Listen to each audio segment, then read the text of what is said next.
My name is Luke George, and I'm having conversations with courageous educators. A recent Grattan Institute report says that 1/3 of Australians' 4 million school children are falling behind their school reading age. This equates to 8 students out of every 24 aren't reaching their potential. My guest today realised the deficiency of that learning early in her teaching career, and it was after studying psychology that she realised that there is a better way to helping children read, write and spell. So let's welcome Dr. Lillian Fawcett. Good morning, Lillian. How are you today? Great, thank you. That's the way. Does that statistic surprise you? 1 in 3 children can't quite read at their reading age? I guess I think that statistic's been around for a long time. It's just that we're more aware these days. Wow. Does it concern you that 1 in 3, because I know that you're a real advocate for every child being able to reach their potential with their literacy skills? Absolutely, because literacy affects every part of our life. So if you're not reading, you're at a disadvantage. Yeah. Because it brings down the choices in life, doesn't it? It's that coming back to that place of, a great teachers, great learning. Really, you get more choices when you have a better understanding of literacy. Absolutely. Now, was literacy a bit of a problem when you were a young student? Did you have trouble with reading or anything like that? Or were you a bit of a scholar? Interestingly, I was actually taught to read using a phonic-based approach. I can remember in my early years having those half-size pads, and we would write 10 words down with the grapheme that we were learning highlighted in a colour. And we used those basal readers. I don't know if you remember, like, here is Dick and there is a dog. And the really good thing about those basal readers is they systematically expose you to those high frequency words and you get lots of repetition. So no, I don't remember having any difficulties learning to read. And in fact, I was an avid reader. And I went to a 2-teacher school, country school, and we didn't have a library. And what would happen is every month we would get sent a tin box full of different books. So my joy, I guess, was going through as many of those books in that tin box as I could in that month before we got the next tin box sent to our school. Oh, fantastic. Look, we're going back a bit, but I can actually remember those books as well.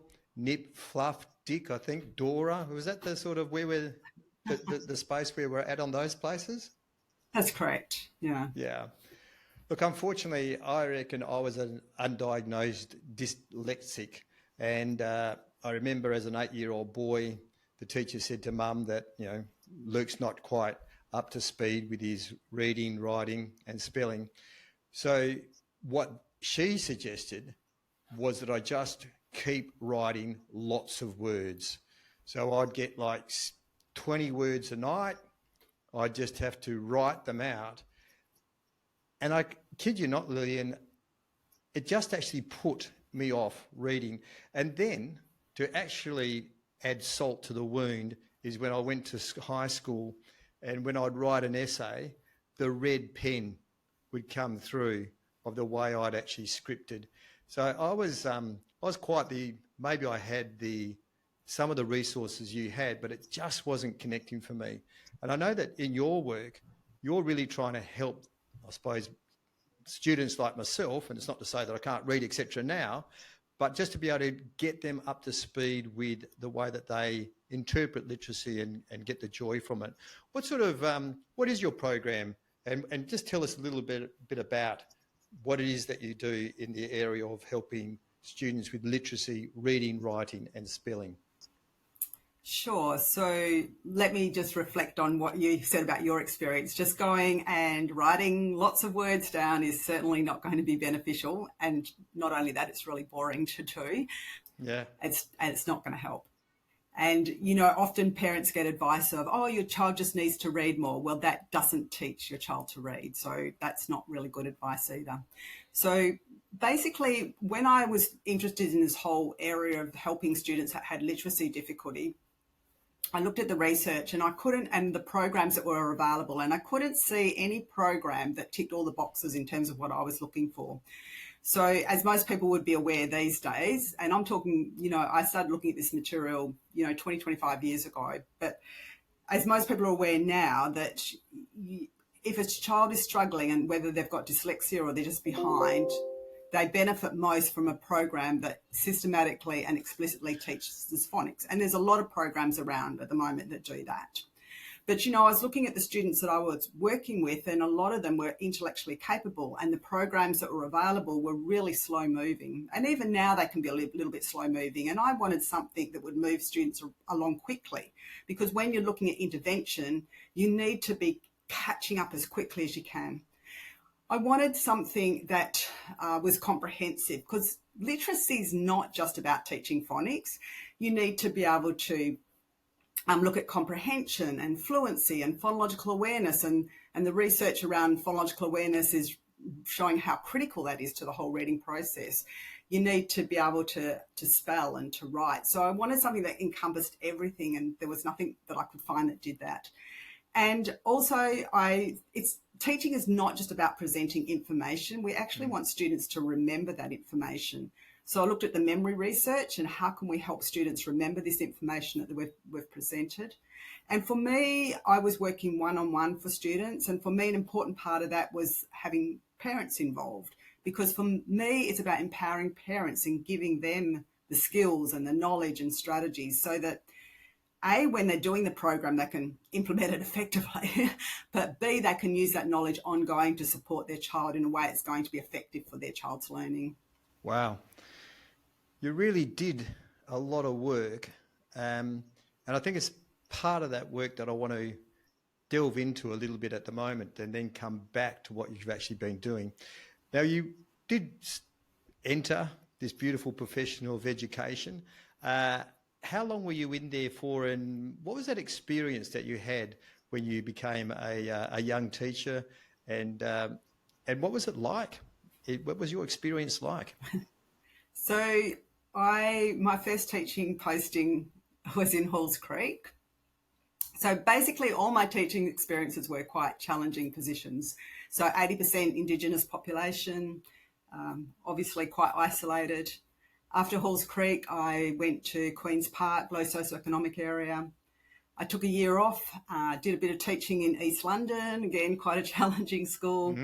Came back, got a posting at East Claremont, interestingly enough, which was probably, leafy green school. And that was the posting that I least enjoyed. I actually really enjoyed the challenge.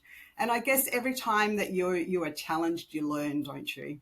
Because you're asking yourself, what can I do better? How can I improve what I'm doing? What do I need to do differently to help this student progress and move forward?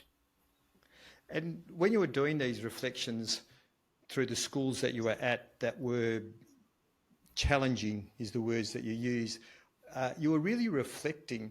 When you were reflecting, where were you going to? What were you looking at? Because there wasn't any internet around back in the days when you first started, I dare say.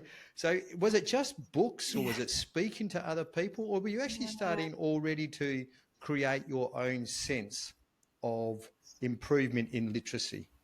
Yeah, for me, what's always been important is knowing where students are. So I used to always start my year with doing standardised assessments across maths and literacy before my students, so that I knew exactly where they were, so that I could move them forward from that place. And in terms of the students who were not achieving at an age-appropriate level, where did I need to start so that they could actually achieve? What were they missing? For those kids that were doing really well, how could I extend them and do better for them? And back in that era, we had a syllabus that we had to follow. Yeah. And I actually liked them. I thought they were really great, because what they did was they provided a sequence of, this is what you need to know, followed by this, followed by that. So it gave you a sequence.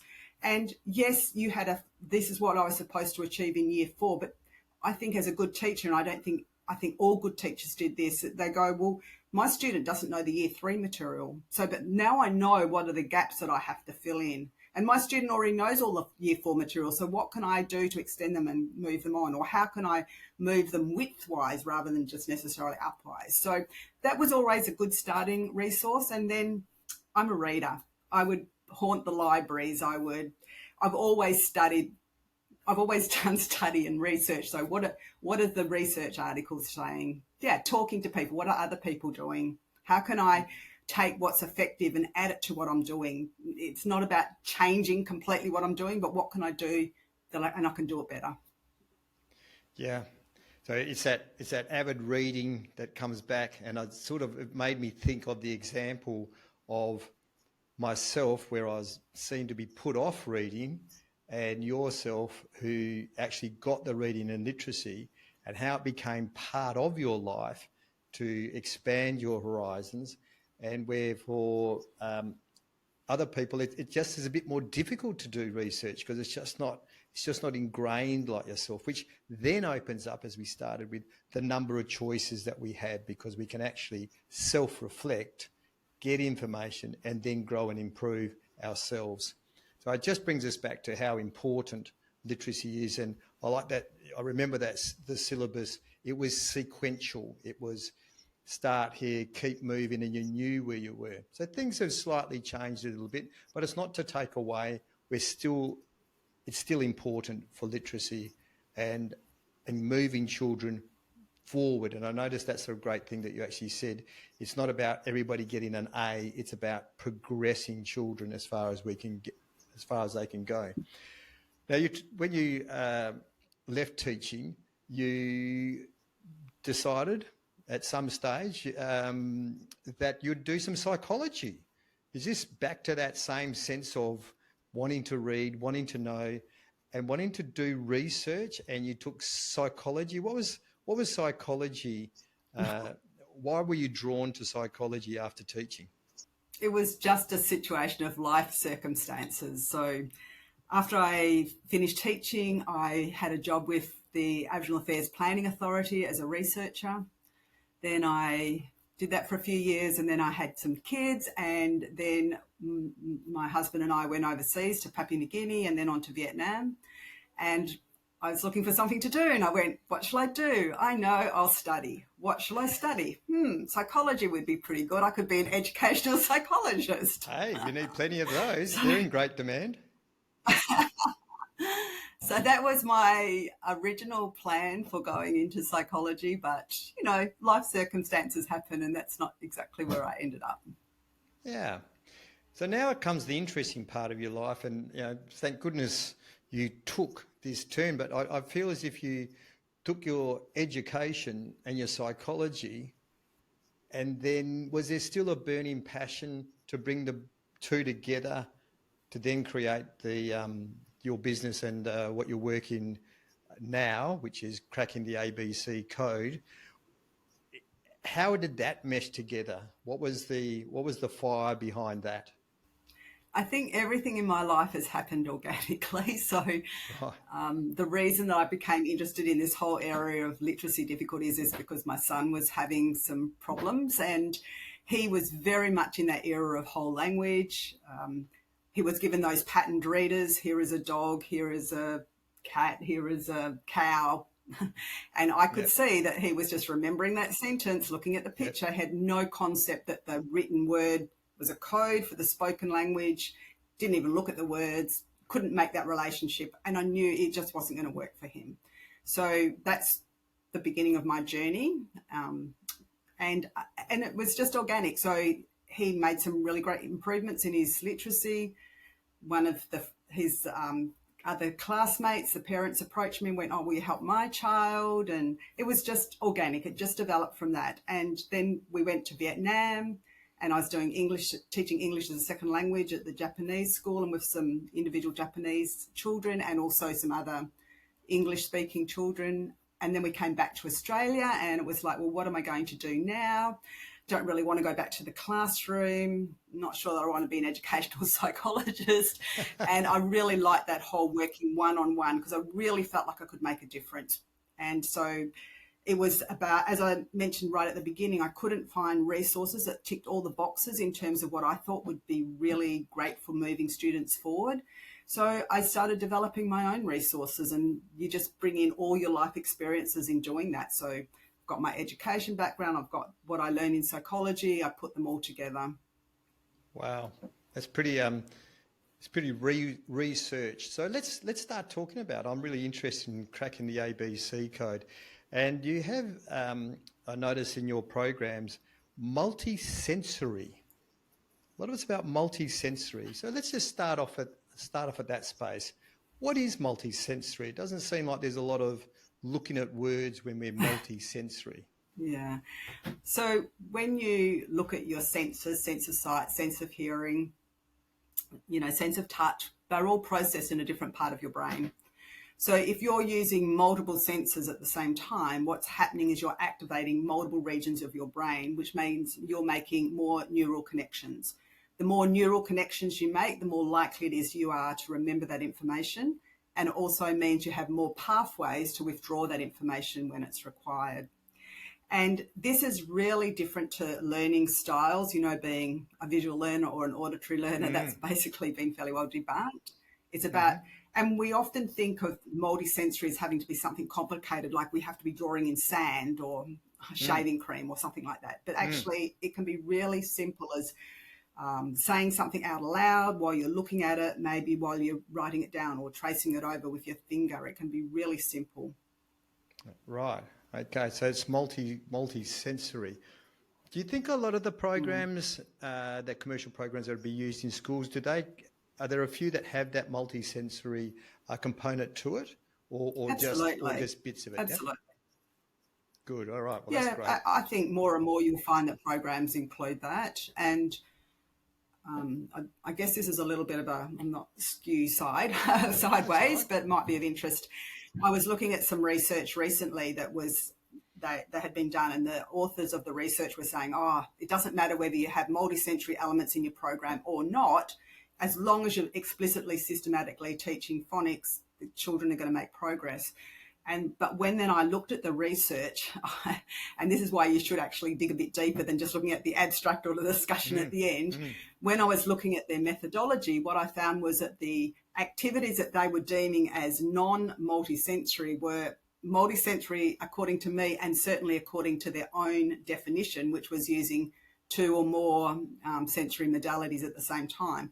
So, for example, one of the activities that they had to do in the non-multisensory activities was that they were tracing over the word while they were saying it out loud and blending it together. That's multisensory. Yeah. So I'm not surprised that there was no difference between their two groups, because both groups were being explicitly and systematically being taught phonics, and both groups were using multisensory activities. Yeah. I know one of the exercises that you work with your students is actually physically, right hand to left knee and left hand to right knee, and really getting them to move. Is that sort of like a warm up, or is that just a training to get our brains to go cross over left and right? So I think you're talking about the activity that I do when I'm teaching, as a part of teaching those common graphemes like sh and shirt and th and ears in tree and things like that. So one of the activities that I get my students to do, I get them to do a clapping pattern where they'll go and make E for tree, and they make action for a tree. Yeah. So what are we doing there? We've got movement involved in it, and there's a lot of research showing how we remember things a lot better if we've got movement involved in it. Yeah. We've got lots of repetition, and repetition is critical to learning. And then we're making connections because there's also visual input to that as well. We're making that visual connection, and you've got that picture cue as well that's helping with your memory retention. So, and it's fun, and you're getting your children engaged. It's much better than writing those words out, 10 times. I know. I'm just thinking, I just so wish I had a Dr. Lillian Fawcett teaching me, who wouldn't say to mum, just write out words, but actually maybe say to my mum, here's some exercise you could do with Luke. So he wouldn't, it's sort of like a disguise of reading and spelling of something that I was already a little bit wary of. And you're talking about memory, and how important memory is than just the reading part. Is there a way that we can improve our memory? I know you've just mentioned it just then with the actual movement of our hands. Yeah. Is there any sort of other little pieces about memory and why the memory part, or do we just take it for granted that that kids will remember? I mean, I'd like to think that this is one of the unique elements of the Cracking the ABC Code program, that I've explicitly included strategies that will assist in retention of that information. So is there an activity that you can do that explicitly improves memory? Well, there are programs out there that claim to do that. And the research around those programs show that, yes, the students make improvement in the activities that they are doing in that program, but it's not generalised over to other areas. So basically, if you look at the research, what it shows is that we remember best when we can link new information. Well, let me step back one step. So what does it mean to remember something? Well, first of all, you've got to activate your sensory memory, and then that information has to be transferred over into your short-term memory, and an element of that is your working memory, and then it needs to be transferred over into your long-term memory. And how do we do that? Well, the research shows that we're more likely to do that if we can link the new concepts that we're trying to learn to concepts that we already know. So it's a build. If we can interlink all the various components of what we're trying to teach. So from a literacy perspective, sure, we might be teaching ch as in chick, but we need to link that to words that contain that ch sound, like chin and such, for example. And then we also need to encounter those words again in passages, and we need to be spelling those words, and we need to be able to do some comprehension activities around those words. So we are getting this information from multiple directions, because the more directions we get it from, the more repetitions we get, the more likely we are to remember it.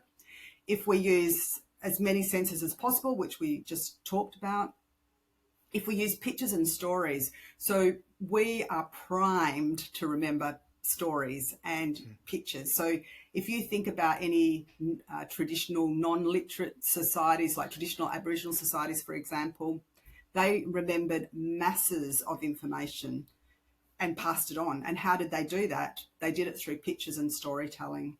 And if you think about it, we process images so much quicker than we do any other type of information. So the more that we can incorporate stories and pictures into what we're trying to teach, the more likely students are to remember it.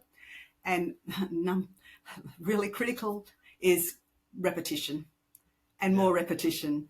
And that's really, really critical for those kids that are struggling, because you often find that they've got poor working memory. If you've got poor working memory, you need much more repetition to remember that information. Yeah, look, listening to you, it absolutely makes sense, because you're talking about repetition, and that repetition from different angles and different ways we're hearing the ch sound, but also you're talking about sequence. It's got to be sequential, so we need that scaffolding.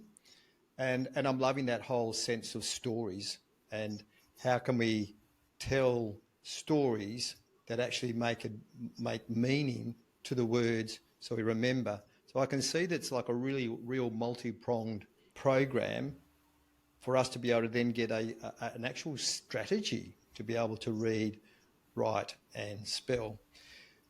Now, is it just for little people, or is there older people in there as well? Is there a sense that, you know, we can only improve our literacy when we're younger, and when we're older it's like, you know, you're pretty well done your dash? Or can we actually improve our literacy when we're older and take on these particular strategies? Yeah, I mean, I think when you think about learning, especially in an education centre, it's like an inverted pyramid. So if a child's is having difficulties, the sooner we deal with it, the better, because you've got less information to catch up on. So I don't like the advice that parents are given is just wait, see if they'll catch up, because they're likely not to, and you have a whole lot of self-esteem issues that come into it. So the sooner we can do something, the better. But that doesn't mean that we can't always improve of where we are. I think it just is a little bit harder, and you've got more to catch up on. So your progress seems slower. But I've worked with, I can remember this guy who was in his 40s that I worked with that was illiterate. So, and it was actually really interesting because he was actually quite well known in his area of doing training for machinery like big bulldozers and that type of machinery. But he'd never prepared the PowerPoints, just spoke to them because obviously he had good auditory skills. And by the end of when I was working with him, he'd go, "Oh, I just read through all those PowerPoint slides and I don't agree with some of the things that are written on there now that I can actually read it." So that type of feedback is really powerful. It is absolutely powerful. And we can find our way through life with whatever degree of literacy skills we have. But I was also thinking of your person that you coached. It also is at an older age is to be able to actually focus in on and dedicate and be more committed because you've got more to overcome. Whereas at the bottom of your pyramid, the little person doesn't have a lot. So that's, I suppose, one of the barriers for older people to be able to say, yes, I'm now going to be more literate because there's so much more they've got to be able to, I suppose, reveal, uncover, remove, and then start laying over the top with all the new good stuff. And you've got life. Do you know, this guy had a full-time job, he had 2 children and a family. You don't, when you're a child, you've got a parent standing over the top of you, getting you to do those things that you really don't like doing, where you have to be somewhat self-motivated. Somehow you have to find that time to do it. It's much more difficult as an adult, but you can make a difference. Yeah. So would there be, I know that you've worked with a lot of students, so we'll get back to students. Is there like a bit of a case study where you had a child that was struggling, and then through the period of time that you could actually really see the difference? And I know that we've already talked about it's all about progress, but I suppose that's where the child was struggling, bit of low self-esteem, and then there was a point when the light bulb turned on and you went, yes, we're here. Is there sort of a case study that must have been pretty fulfilling when you got them through like that? Or is that an everyday occurrence? I think all my students feel that criteria, Luke, to be quite honest. So, good. Yeah, I mean, it's not unusual for my students to make, 12 months gain in a 12-week program, for example. But I can give you a couple of specific examples. Like I'm thinking of one student that I took on when he was in year 1. He came to me, he didn't even know the sounds of the alphabet. He certainly couldn't read or spell anything at all. And the parent was always getting calls going, oh, he's such a behaviour problem in the classroom. He's annoying the other children. So I did a 6-week program with him in that time he learnt the sounds of the alphabet, and then he could read and spell just those simple consonant, vowel consonant words like cat and hit, for example. And then we continued on to the next level, learning those, shirt and type graphemes. And as his reading improved, his behaviour improved as well. Yep. And that's really, really common because if you're not achieving in the classroom, what are you going to do? You're probably going to do one or two things. You're going to sit there and dream, or you're going to become the class clown or an annoying child. And so improvement in self-esteem it goes hand in hand with improvement in literacy skills, because I remember one of the trends when I was back teaching was doing these self-esteem classes, and we would do these car washes where the children would go through and everyone go, oh, you got beautiful hair and lovely eyes. But that doesn't improve self-esteem. Self-esteem is improved by real achievement. Yeah. So, that's a classic example of what I see with students. And then I'm thinking of another student that I worked with quite a while ago now. She was in year 3 when she came to see me. She was severely dyslexic. We worked through a couple of intensive programs, and then I saw her for a couple of years after that, like first term and third term. And then she went into high school, and at that stage, she had some, reasonable skills. She had a really good supportive parent who now had the knowledge because the parent had been sitting in on the sessions. and she just graduated year 12 and she got a B in English. Oh, So wow. severely dyslexic. So I just think that if you can give students the right support at the right Yep. time, you can Yep. really make a difference to their life. Yeah. And you've got a bit of well, a bit or a fair bit of parent support. So it seems like it's a bit of a partnership. What about at schools? Do you work with schools, teachers, workshops? Is that also another part of what you do, Lillian, in that space? Sure, I do two parts. I do training for teachers on an individual basis for teachers that are interested, either because they're in a classroom situation or they're a support teacher or they want to start up their own Yep. literacy teaching business. Yeah. And I also do there's a small group program that schools can take on, and obviously there's training around that. And I do tailored workshops to schools that are looking for some maybe extra information about spelling and how do you teach spelling, or writing. What are some different strategies we can use for writing? Yeah. It seems like it'd be really a powerful sort of course understanding and a workshop to do, to add to your, I suppose, strategies, like when you were a young teacher going through the challenges, and actually having that as another resource, that this is another way that we can do it. And most people would complement whatever program or literacy program is happening, but also to then getting parents involved, and especially when there's behaviour problems, where it's more of frustration than a diagnosis. Because I think do you work with ADHD, AD? Does this sort of come into it as well? Does it help in that space? Sure. I mean, I never set out to work with children on the autism spectrum or who had ADHD, although it's really, really common for students that I see to have those multiple diagnoses.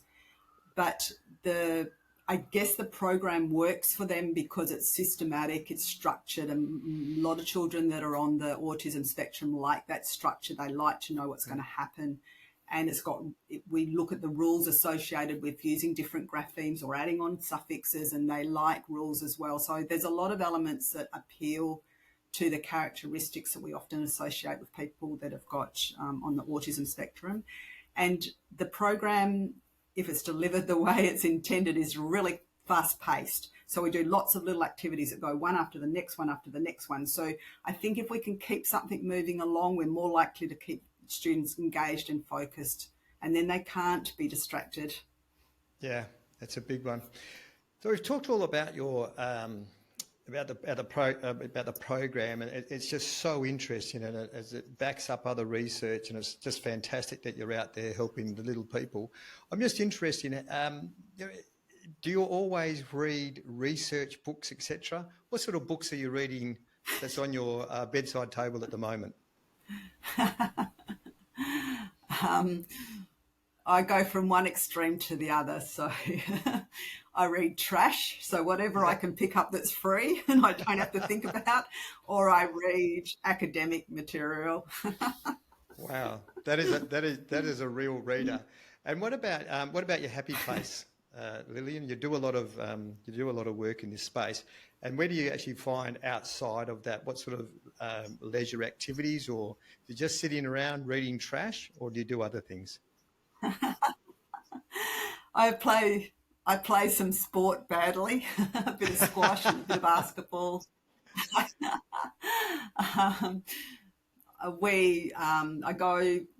When we go on holidays, we tend to go on cycling holidays. I'm not really a cyclist, so I don't cycle in between, but I love going on these cycling holidays. So we fly to a destination. So we're going to be flying to France in a week's time, actually. And then we get on our bikes and we have a vague plan of where we're going, and we just ride, and we get to a place and we look around, find somewhere to stay, eat, drink, be merry, get on our bike the next day and continue on. So they're great holidays to do because you feel like you've done something, can really enjoy the wine at the end of the day. Absolutely. It sounds like when you do those holidays, it's actually quite opposite to the structure of all your reading programs. It's actually quite nice to be spontaneous. You're just riding, and it's very loose, which is actually creates that space of self-esteem that you are achieving, challenging, but in a lighter way than having that structure and research. What would you say to, if you had the chance to speak to your 20-year-old self, Lillian? Any advice that you would give them if possible? Or maybe you don't like answering those sorts of questions? Yeah, I looked at that question and I went, well, do you know, I am who I am, and I don't think you can actually change that, who you are as a person. Doesn't matter what advice someone might give you. And I think that everything you do in life, you grow from. So, you know, would I want to change my life? Probably not. I think that every experience I've had is built to where I am today. And I actually think I've had an amazing life. I just think I'm so lucky. Yeah, sounds like grateful, lucky, fantastic words to use. And I always like to finish off with someone that's been in the game. What would you say to someone that would be thinking about becoming an educator, a teacher, moving into that space where you first started? Don't. No, no. I think you really need to be passionate about teaching. People looking from the outside in think, oh, what a great job teaching is. You have all of those holidays, but I think it's a really, really demanding profession. So I think you really want to be going in and helping people to learn. I think that needs to be underpinning. I think you need to be a person that asks yourself, how can I do this better? What do I need to do differently? What am I doing wrong that means this student's not learning? And I think you have to be always looking at the research and looking at other resources that are available and going, what can I take from this? Well, number one, maybe how valid is this research? But yes. Then assuming that it has got validity, go, what can I take from this and add to what I'm already doing, to what I'm already doing, making that even better? Yeah. So it's not necessarily about throwing something out the window and going, oh, I've been doing that for 2 years, now I need to do something different. But wow, most of what I'm doing is working, but how can I tweak this with this new knowledge that I've got to make it even better? Yeah, I like that. I like that improving rather than just throwing out. So I think that's something that I certainly have a resistance to with schools when I'm working with them is we have a literacy program and we look at our data, it's not quite working. So we just basically take that product out and put the new one in. I think there needs to be, like you were saying, let's look at what we were doing well, look at what the program is doing well, what can we tweak, and we add to it, what were we missing, and continue through down that pathway. But definitely I really do like your very starting point about teaching. You do have to be passionate. You do have to be there for the reasons for the children. And if you are for that space, it'll always keep coming back to the students. And you'll then ask yourself, how can I do this better for them? What else can I do? So, which gets you into that lovely research sort of space and looking out, and definitely that reflection. Look, we've had a fantastic conversation. How can people get in contact with you? What's the website? What does it look like? Give us a bit of a promo here, Lillian, for sure. So the website is www.crackingtheabccode.com, and there are a heap of free resources on there. So, for example, there's a whole lot of different videos going through the different spelling rules. There's some videos on little tricks for helping students remember some of those words that are a bit tricky to remember how to spell. There's a whole section on the etymology of words, like what's the history of this word? Where did it come from? There's a whole lot of videos on collective nouns and idioms. So there's a whole lot of free resources that teachers might find useful to look at. And then obviously there's, if you're interested in looking at the resources more, there's sample pages of all of that information. All of the research behind the programs is there. There's a lot on the website to have a look at. Sounds like it's the place to be. Well, we'll put that on the show notes underneath. And all I can say is fantastic. Thanks very much for giving us some of your time and getting us to sort of think about that whole literacy space in maybe a different or maybe affirming what some people are already doing. So thank you very much, Dr. Lillian Fawcett. Appreciate it. My pleasure.